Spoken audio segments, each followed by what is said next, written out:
Welcome to the Unscripted Woman Podcast, the show for women who are done living by the rules and ready to reinvent their lives from the inside out. If you're ready to design your next chapter on your own damn terms, you're in the right place. Let's get into it. Welcome to the Unscripted Woman Podcast. My name is Kelly Kingsland. I am your host. This is a podcast meant for women who are done living by the scripts written by others and ready to do it on their own terms. Today, we are speaking with Daria, I'm going to try this, Lebedeva, and she is an intimacy coach who helps women ditch the pressure and finally enjoy pleasure again. So if sex has ever felt like a chore or your desire has just disappeared, then Daria is for you. Daria's work blends science, soul, and lived experience. She trained in psychology and psychiatric research, worked on the front lines of mental health, and later dove deep into trauma and body-based work after her own experiences with burnout and disconnection. She understands the real patterns women struggle with, from people-pleasing and performing during sex to freezing, avoiding, or feeling broken.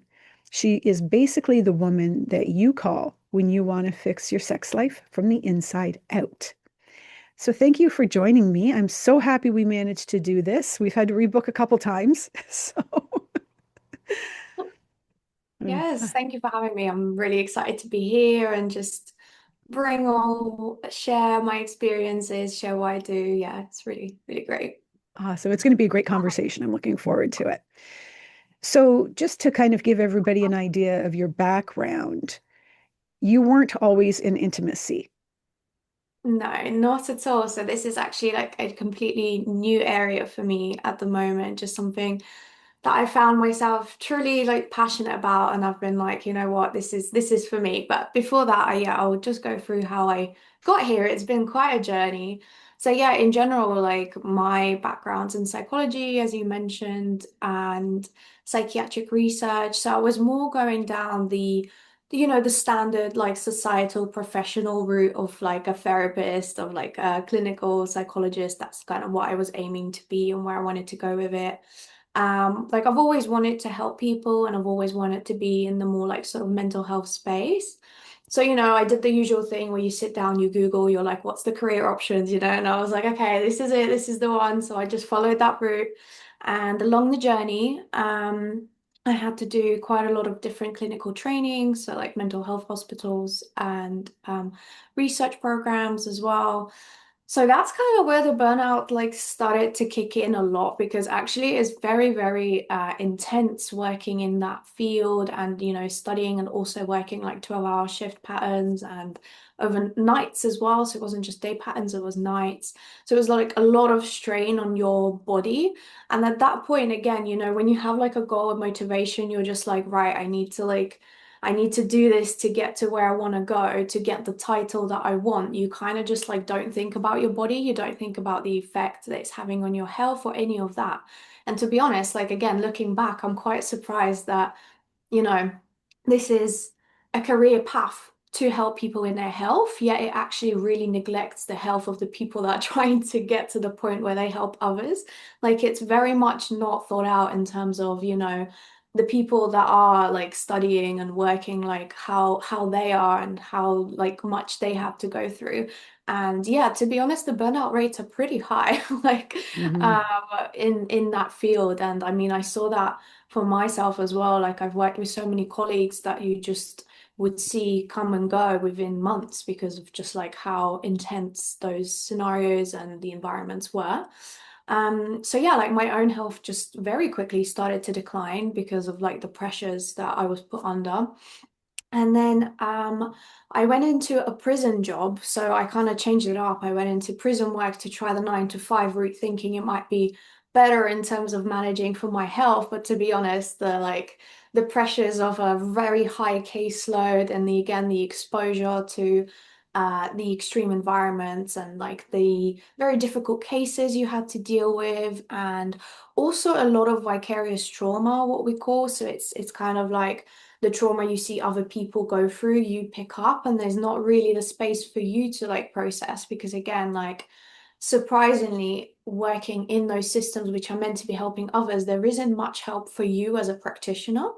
And I don't know, maybe those were just the jobs I landed in, but I felt very unsupported. I felt like there wasn't, I wasn't dedicated anyone to like talk through what I was going through or talk through client cases in depth to really help me like mentally or physically like cope with what was happening. So yeah, like my health completely went downhill and that job even more. And also down to a lot of drug exposure, which couldn't be helped just because, again, you're in the environment. So it was like my body was just like being hit with like, pretty much no sleep. Like I was getting insomnia at that point, just a complete like lack of nutrition because again, I found myself in that pattern of you wake up. You don't eat breakfast, you have a coffee just to get the adrenaline to get you actually out of bed. You don't Hmm. eat till like maybe 2 or 3 because again, you're just like fueling for adrenaline. Then you eat something sweet to again give you a boost of that energy. But really internally, your body is very dysregulated. And then at night, I would eat like a huge meal to just get myself off to try and sleep. Or I would have like some wine or something to try and like actually like relax myself. So again, I found myself having the patterns that were not very healthy at all for my body, but it was like at that point I relied on them to actually just get through each day and like show up to work. So it was like a, high functioning, but like internally really like everything breaking down. So yeah, I got to a point where it was just really bad. I got put on medication, and at that point, I was like, you know what? I need to leave. Like, I need to leave, and I need a break. I need to just like reevaluate my life and where I'm going in life because this is just too much, and I'm gonna be very unwell. So, like, how am I gonna help people when I'm so unwell? So yeah, I made the decision to actually just completely like take time off. And that's where the huge collapse happened because once you just let everything go and you're like, you give yourself the space to actually like process, your whole body just goes. And yeah, I was like bedbound for almost a year. Like my body just completely needed to just, like recover. And yeah, during that time, I actually got diagnosed with an autoimmune condition like hypothyroidism. So again, there was some of the symptoms that I was experiencing previously. And actually, having done research following, it's very common, especially in women. Autoimmune conditions are very much linked to stress and burnout, and there's a very, very high percentage of that. And yeah, I didn't know that at the time, but looking back, I'm like, it kind of makes sense. So yeah, and during that time, I discovered more of the body work, the somatic work, because I started looking into alternative methods that could help me recover and help my health and help with the trauma that I was going through because I wasn't getting the support from my GP or like, the doctors, like I went in and I remember being like, look, I'm having all these experiences, like, I'm on like medication, but like I really just need like actually like psychological support to help me through all the like flashbacks and things I'm starting to have. And it was something like, for one, they didn't even want to make the application for me to be seen by a psychologist. Like I had to find my own way of doing that. And I think if I didn't work in the field, I probably wouldn't have done that at all. So for people who don't work in the field, they're probably just like, oh, okay, give up. So for anyone Hmm. listening who who is in that position, please do like the extra research because you can actually make applications for yourself.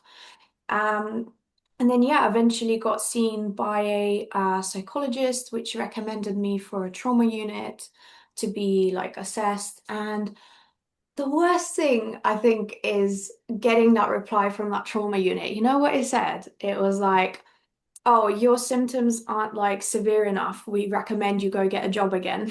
Can you believe that? Stop. Yeah, seriously. And that's coming from a trauma center, right? So it's like the people who are meant to be like helping you deal through all this are actually invalidating your Hmm. experience further.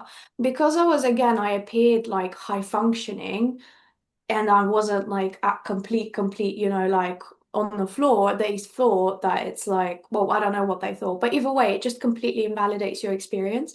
So again, for anyone out there who's ever experienced this, please know that you do deserve help. Like everyone deserves support. And just if you get a response like that, it's not a reflection of you, it's a reflection of the society and the complete like dissociation from the job, because that's what happens, right? People lose compassion because they do it day in and out, and this is what happens. Like, so Hmm. yeah, post that, I was like, right, okay, well, I need to do my own research then and go into alternative routes of what could help me. And yeah, that's kind of how I landed on the sort of more somatics and the body work, because in all the years of studies and working in mental health hospitals and all that, none of that was ever mentioned. So it was very much the more traditional routes of like medication or maybe some talk therapy, but even that was very limited. There was never any mention of working through the body, like releasing trauma or stress through the body. And that was completely revolutionary to me, because as soon as I like read all this information, I was like, oh my God, this makes total sense to me. This makes sense of why my body's responding this way. It makes sense of why I'm going through this collapse, why my nervous system was so dysregulated. And again, even the terms like nervous system and dysregulation, I had not even heard of, having worked in those fields. So, and this is like a very big area now, and it is coming in more and more into more like mainstream and what's being used. But yeah, back then, and this was only what, like 2, 3 years ago, it just wasn't, I've never even heard of it. Yeah. So yeah, I was like, this makes complete sense. And I started doing some extra courses where, I was learning how to do it all. So it was kind of like the more alternative routes that I started to learn. And that's where I started to see changes in myself too, in my health, in just in the recovery process.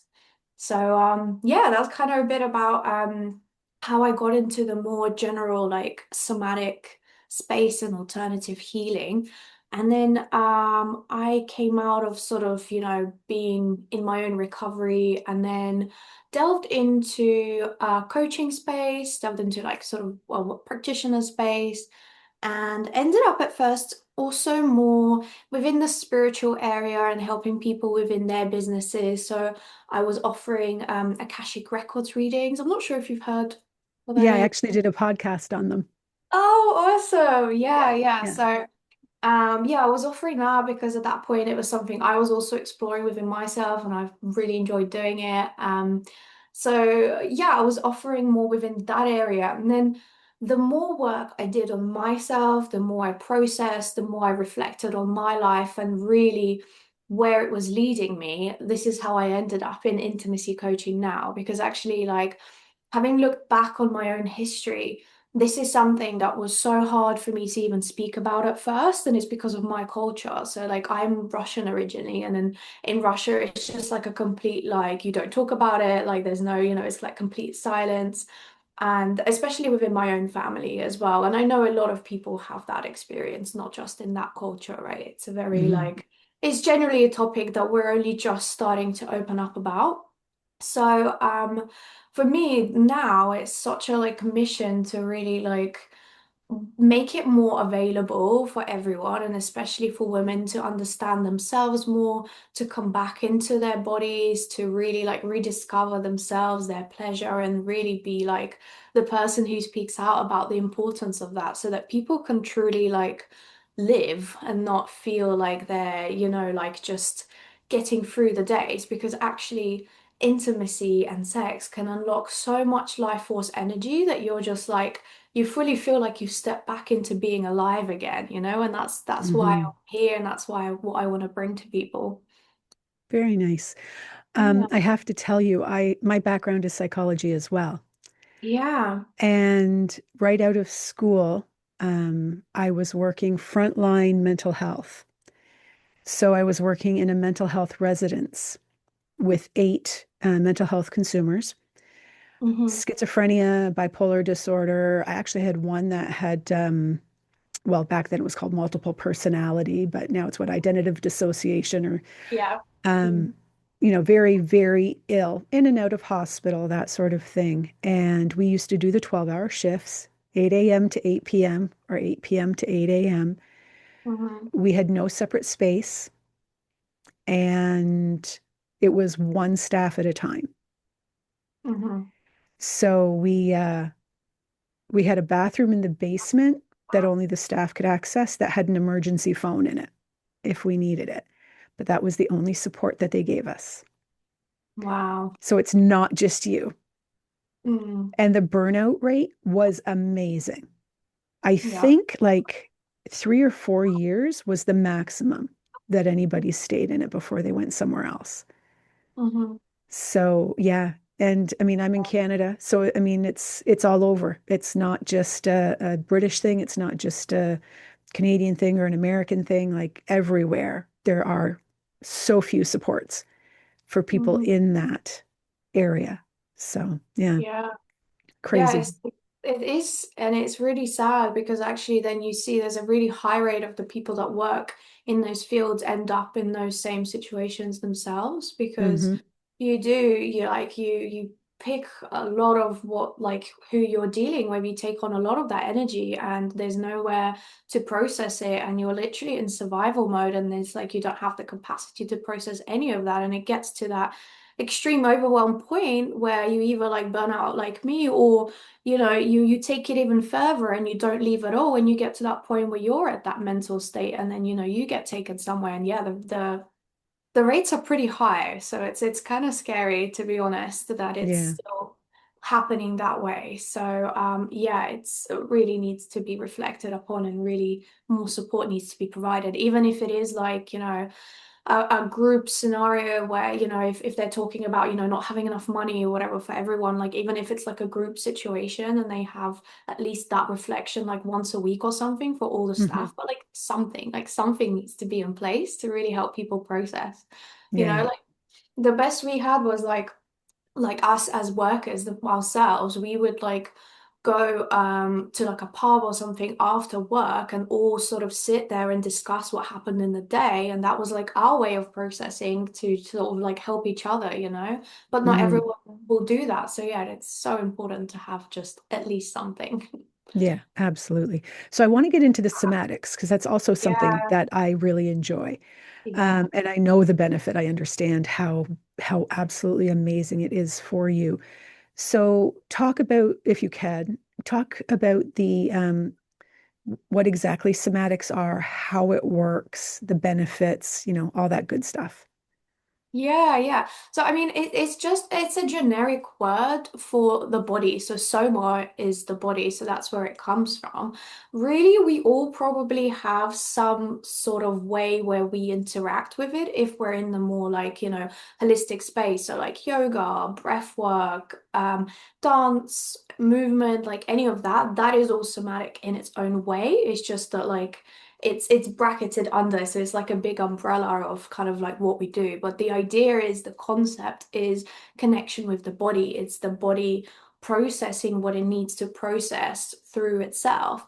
So the concept is that as we go through life, we store a lot of the experiences actually in the body. So not just in the mind, but a lot of the energy gets trapped in the body. So it's like uncompleted cycles of for like fight or flight. So the responses, for example, something will happen and our body will go into that like survival mode, fight, flight, fawn or freeze, but we won't actually like let ourselves complete the cycle fully. So therefore the energy gets trapped and it's just like gets stored there. And we see a lot of like patterns in the body through like posture, the way someone moves, the way they talk. So it can influence a lot of how you show up in the world because of that like extra energy that is just there. So the idea is to start really processing it, to start releasing whatever is stuck and to also show up differently going forward, right? Because we're always going to have experiences, we're always going to be activated at points, but it's really knowing what to do with that activation when it does happen. So it's like really letting yourself complete that cycle so that you're no longer storing anything unnecessary in the body. So for me, it's such a beautiful thing because it's like you're unpacking everything that's been in there. You're getting rid of all this baggage that isn't you, and you're coming back into your true essence, right? Like you're reclaiming your whole self, like body first. But of course, like it's important to link everything. Like in my eyes, like in the holistic approach, it's important to look at all of it. But for me, why I really highlight somatics is because it was never really talked about so much. The body was like overwritten for a long time. So a lot of like mainstream therapies used to focus just on, say, the mental aspect. But then even in the coaching space, for example, it would be like, oh, but you can just control the body, you can will yourself, you can push through, you can do all this.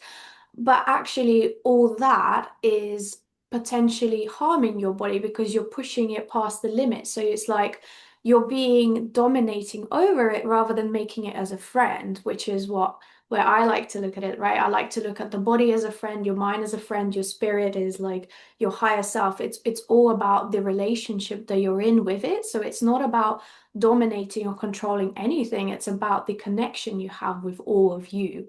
So, and that slight change is a big change actually, because you're no longer looking at it as something to fix, but you're looking at something that can assist you, and that if you get to know and you help, it can actually get you to go further in life, and then you can work together as a team and you can be in that connection. And to me, just that shift in how you perceive just changes the whole dynamic, because then you're coming from the energy of compassion, the energy of love, the energy of like self-acceptance, rather than constant want to change, to will, to push, which puts you in a certain way where you feel like you're maybe never enough, or there's always something that needs to be fixed. And if you're staying in that energy, you're never gonna, like, it's a lot harder to get into the expansive state. So Mhm. yeah, that's why somatics is a very general umbrella term for the body and for work with the body. And when we talk about it, we also talk a lot about the nervous system. So that's like a really big part, because a lot of us are living in survival mode and we don't even know it. Like I did for years. I think Mhm. I only literally came out of it like a few years. So since like the collapse is when I started to like come out of it, and when I reflected upon my how I was showing up in life, and the fact that I was basically living on autopilot. You show up day in and out, and you're in this like adrenalized state, and you're responding to scenarios without conscious awareness of really your response to it. It's very much on autopilot. And Mhm. so many people live in that state. And unfortunately, it's just down to again, the environment, the life, but also the lack of awareness that we can have a different way of living, that we can start to regulate and come out of it. And we can start to build that relationship with ourselves, with our inner parts, where rather than one specific part being in the driver's seat, which is the one part that's activated in that moment, actually you're sort of, I guess what you call like the higher self is in the driver's seat. So it's like you're in that observer mode where you can see exactly what's happening, and say you even get triggered or you're activated and you see that part come out, but you're no longer letting that part take over. You can just talk to it, you can witness it, and then you can make a decision from that higher conscious space rather than Mhm. from a complete activated space. Right. So yeah, and that's what all the nervous system work is really helping you regulate. It's really helping you come back into that homeostasis when something happens, when you get dysregulated, which is completely normal, by the way. The point isn't to always be calm and to always be regulated, but the point is to know how to manage your waves of activation, and how to also grow the capacity for experience. So a lot of nervous system work, it's also about expanding how much you can handle. So it's expanding how much of more intense experiences are now no longer overwhelming. So, like, the more of that work you do, the more you can hold space for, and the more, again, you get to experience life, because it no longer feels overwhelming. And therefore, you can invite in new experiences that you might have even never even thought you would want to, because now they also feel like something you can handle. So it's building resilience. It's building resilience for life and the capacity to feel alive too. So yeah. So, how does somatics and working through that affect intimacy? Yeah. So again, the very big aspect when it comes to intimacy, and I'm specifically talking about the side of women because this is where my passions lie, my experience, like my own personal experience lay as well. There's a lot of disconnect from the body when it comes to being intimate with a partner or even like verbally, but also physically. Like so much disconnect from what is actually going on internally in our bodies because there's commonly a lot of bypassing of just basically feeling like you need to do it, otherwise there'll be like issues or problems. So there's a lot of people pleasing behavior. So therefore, we tend to like override whether we want to or not, or what our body's feeling, and we're completely just not even internally there. We're almost like, it can be in like a dissociated state. So therefore, somatics is so important because step one is pretty much reconnecting with your body and coming back in and actually starting to feel safe to be inside the body and to start to identify what's going on for me. Like when it comes to intimacy and my partner wanting to connect with me in that way, how do I feel? Is it activating me somewhere? And actually being able to sit with that activation and reflect and say, okay, it's happening here, this is the sensation I feel, this is how I feel, and then sort of tracking back to what that experience wants to share with you. And it could be in many different ways. It could be like, you get a memory, it could be verbal, it could just be sensations, it could be in whatever way it wants to show up. But it's important to actually be able to sit with that. And until you start to regulate yourself, it can be very overwhelming to feel even a tiny bit of that because it doesn't feel safe to explore, right? So it's like somatics is teaching you to come back into the body and to start to build the capacity to explore what's going on internally, to explore what's coming up. So then you can process because a lot of the time there's so much stored from the past, so a lot of it might not even be linked to your partner directly. It could be things from the past that haven't been processed, or it could even be like, if you want to go into the more spiritual space, it could be like previous past lives, or it could be generational trauma, it could be all those other layers that women actually hold from everything that has been experienced over the years, the generations, when it comes to being suppressed, when it comes to being used as physical bodies, right, for men most of the time. So Mhm. we hold a lot of that. We hold a lot of that trauma. So it might not even be like your own personal trauma from this life, but there's still a lot that might need to be let go of and processed regardless. Because, yeah, unfortunately, as women, we carry a lot of that within us. So it's Mhm. starting to really come back in the body, starting to see what's there and starting to help it process, starting to help it release or even transform into a different energy, transmute into something that is beneficial for you. So, yeah, coming back into the body is pretty much step one, like getting to know yourself again, feeling safe to actually be present in your body. Mm.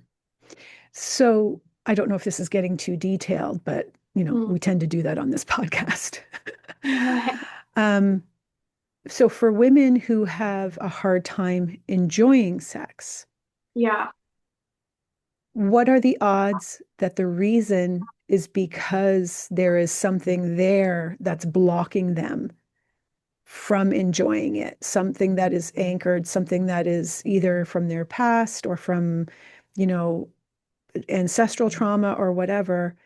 Mm. Um, so not necessarily feeling like they have to for people pleasing, but actually feeling, ew, no, I don't want this. Yeah. I mean, I don't know the exact statistics. I don't think there's as much like research on these areas, yeah, but I mean, I would have to say probably pretty high. I would have to say I would recommend for most women to literally look internally and see what's there because again, like I say, there's so much even generationally, even past lives, whatever it is, like that is likely to be sat there. And it's those previous energies that we're holding on to that are being activated in the space you're currently in. And like I say, it's because it might not be directly your partner, but maybe there's like something that is a reminder, right? So like we call like the triggers. So there might just be something that is kicking that off and it's just, yeah, it's this activation and you instantly go into that mode of self-preservation and protection, and therefore that block shuts you down, right? You come into like the freeze response for example, or maybe you're in the flight response or fight response, whatever. Like it depends on how your system reacts, but you might be so activated by like something small that's been carried forward that you go into that survival mode.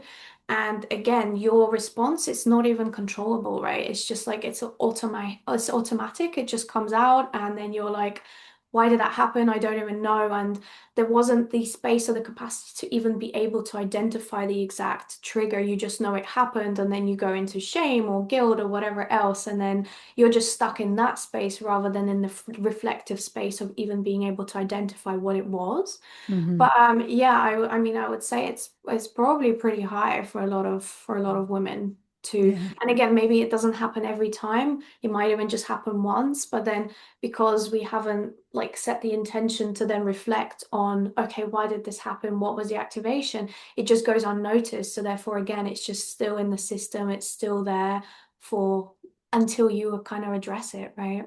Right. So when it comes to the somatic work that you're doing, are you focusing mainly on the inner work and the energetics of it, or do you incorporate somatic movement practices as well to help release anything that might be there, any blockages? Yeah, can I clarify as well what you mean by energetics? Energy, just like you had said, the autonomic, I think is the word, response. So the fawn, flight, you know, Yeah. as well as if they feel it in their chest, Hmm. then in my interpretation, energetically, that's where it's anchored. Yeah, okay, yeah. Yeah, it's both. It's both. So it's kind of like covering the range. So I will say in general, the work of intimacy is actually before even the somatics aspects, right? First, it's all around boundaries and communication and establishing like self-worth and actually feeling like you can have space where you're like more honest with your partner or family, whoever else it is, where you're like, right, this is what I'm going through right now. I need my time to like process. And first, it's really about establishing that more open and honest communication because this is like a very big struggle as well for Mhm. women. And then it's about like coming into the body and seeing what's there. And but it is both. Like it's about building the capacity, like I said already, and the resilience to sit with whatever's there. So it's about, as you called it, more energetics, finding, okay, where am I feeling it?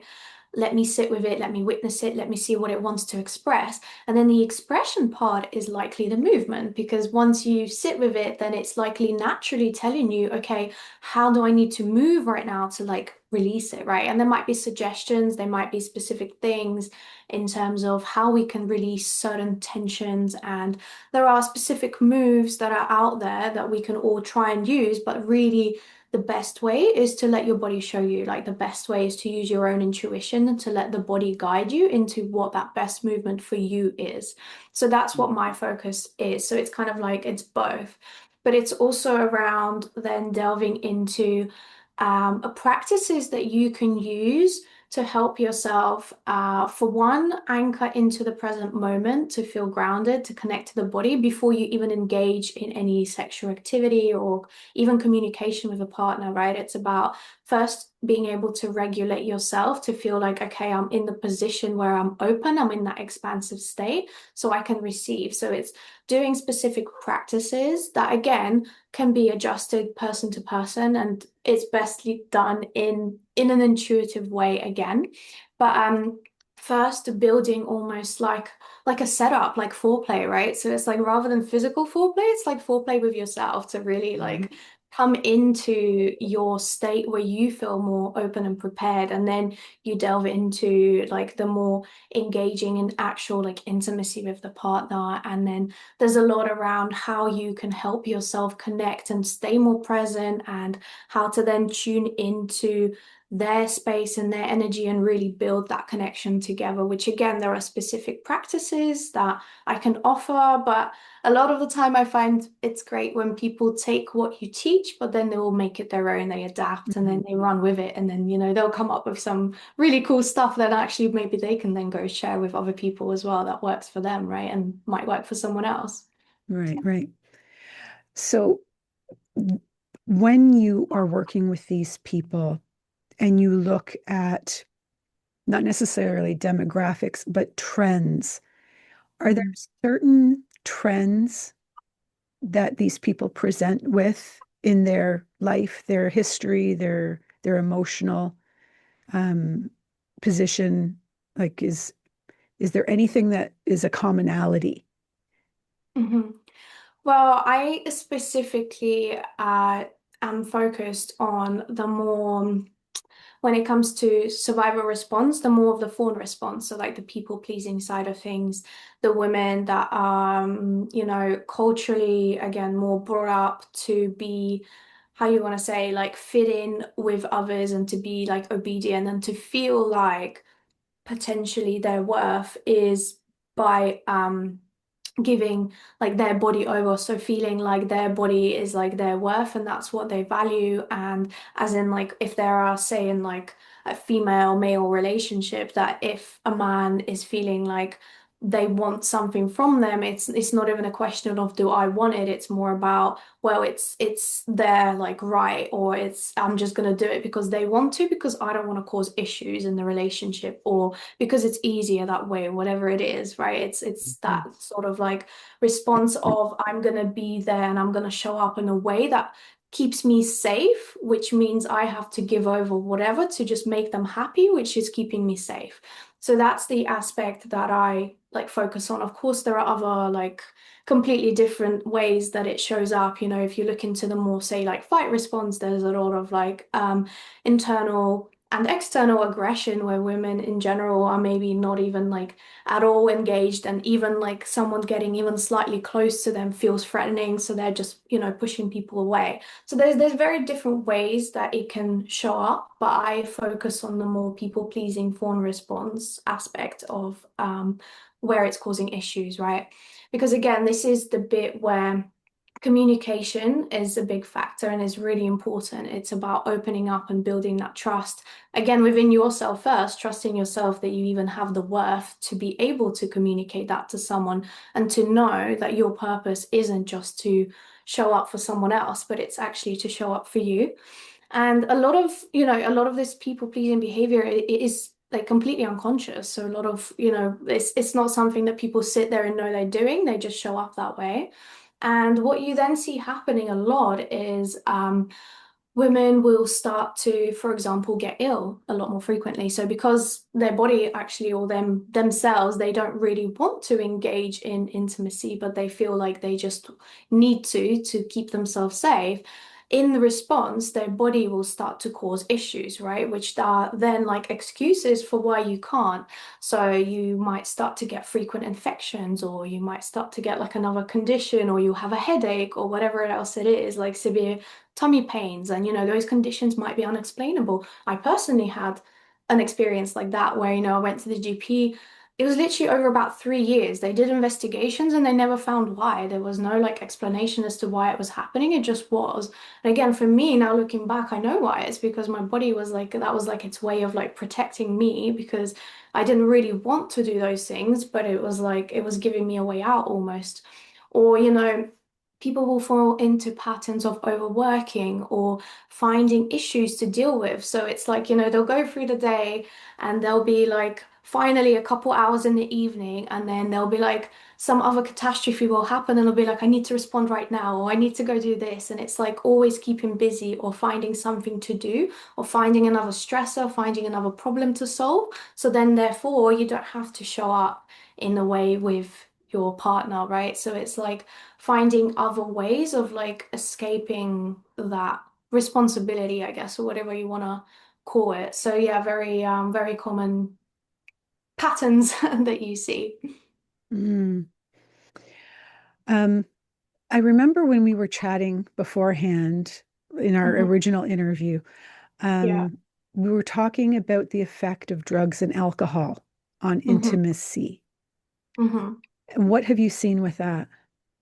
Yeah, again, like another way of finding like a coping way with if you're not really wanting to like engage. That's like a really a quick way to change your quite literally like chemistry, right? And you're like what's going on in your body to then shift that into a state where you are more receptive and open and you start to see and feel differently. Like you literally have different like hormones going through your body. So therefore you're more available and accessible to the experience. So it's like a way of coping when uh, the more just you without the substances doesn't want to, but you with the substances is more open to it. So therefore it happens and it makes it easier, right? It makes the experience happen in the first place. And again, there can be a very big reliance of substances, especially like alcohol.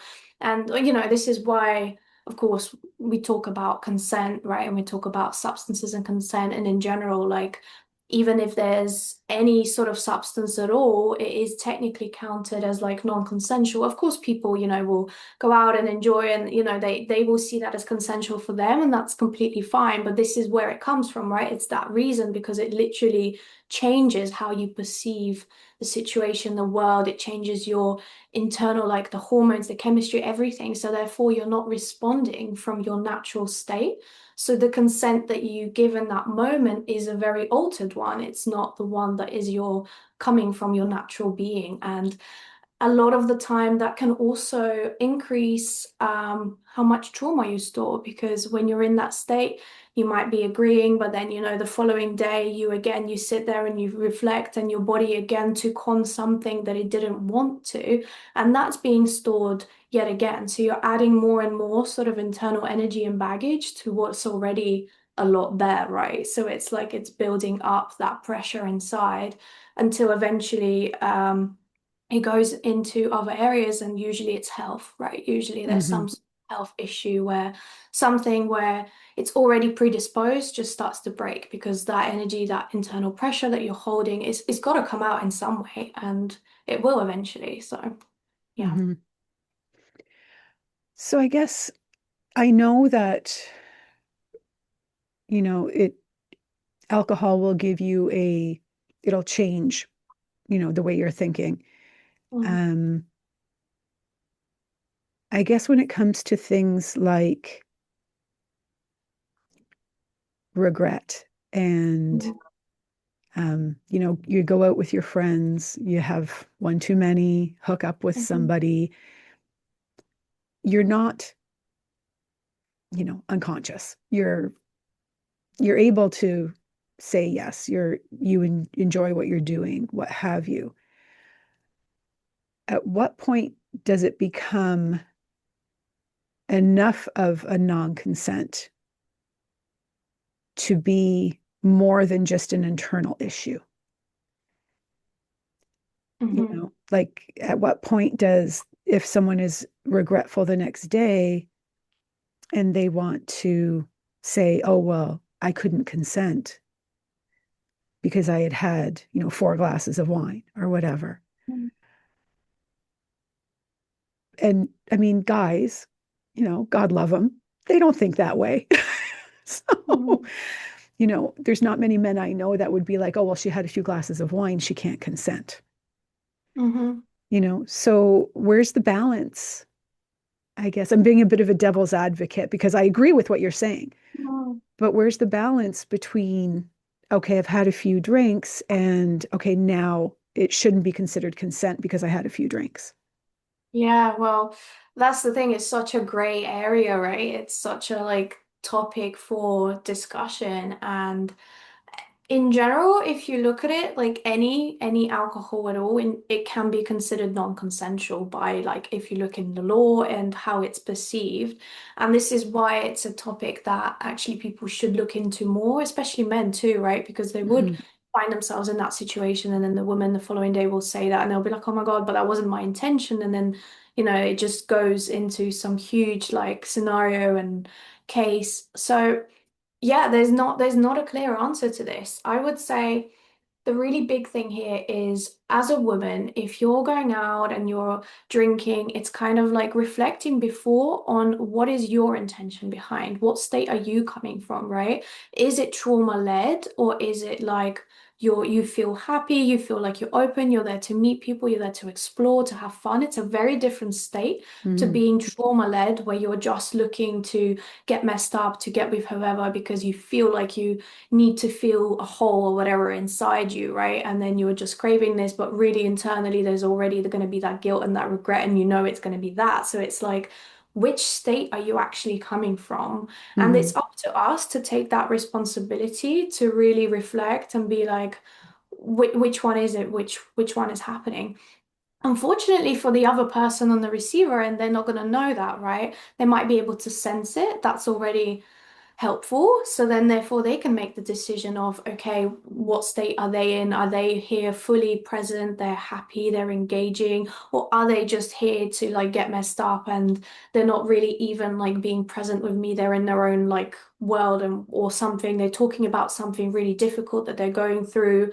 Maybe they're bringing up how, they want to get really messed up. Those are all signs where you should be like, okay, maybe it's not a good idea to go there because actually they're not in the great state, right? Mm-hmm. So again, it's for you to try and make that judgment, but you're never really going to know unless someone specifically tells you. And a lot of the time they don't even know what's going on within them. So it's a difficult dynamic, which is why it does create issues. It creates miscommunication.